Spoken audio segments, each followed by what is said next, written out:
Halo semuanya, perkenalkan nama saya Adila Yuandini. Saya berasal dari kelas AB4C. Di sini saya berdiri, saya ingin mempresentasikan seorang yang motivator yang menjadi inspirasi bagi saya.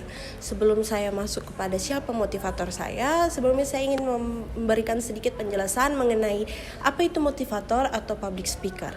Mereka adalah orang-orang yang berbicara di depan umum untuk menyampaikan motivasi atau orasi.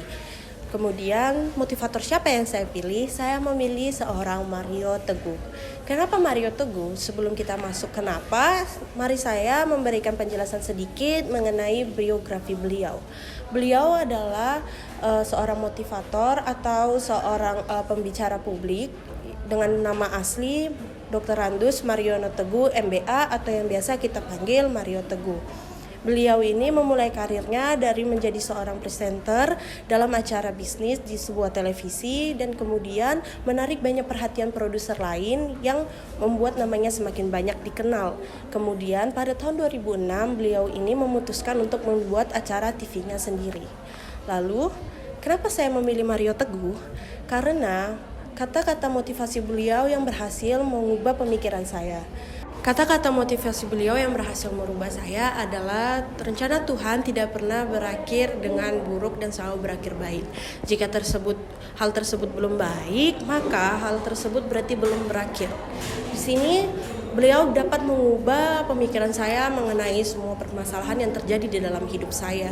Karena sebelumnya saya berpikir mungkin kayak semua permasalahan yang terjadi di hidup saya itu menjadi sebuah penghalang buat saya untuk melanjutkan kehidupan. Tapi nyatanya tidak. Setelah saya mendengar kata-kata tersebut, saya tersadar bahwa semua ini adalah rencana Tuhan dan memang pada akhirnya semuanya memiliki artinya dan itu baik bagi kita sendiri. Kemudian saya ingin menjelaskan juga kenapa dia dapat menarik perhatian saya. Saya menyukai cara beliau untuk menyampaikan motivasi-motivasi beliau di dalam acaranya. Bagaimana dia menyampaikannya? Beliau menyampaikannya itu melalui emotional intelligence atau kecerdasan emosi. Beliau juga melakukan pendekatan dengan ilmu kejiwaan menurut agama karena beliau berkata, rakyat Indonesia ini banyak yang bersifat berulang. Makanya dia memilih untuk melakukan pendekatan juga melewati agama-agama.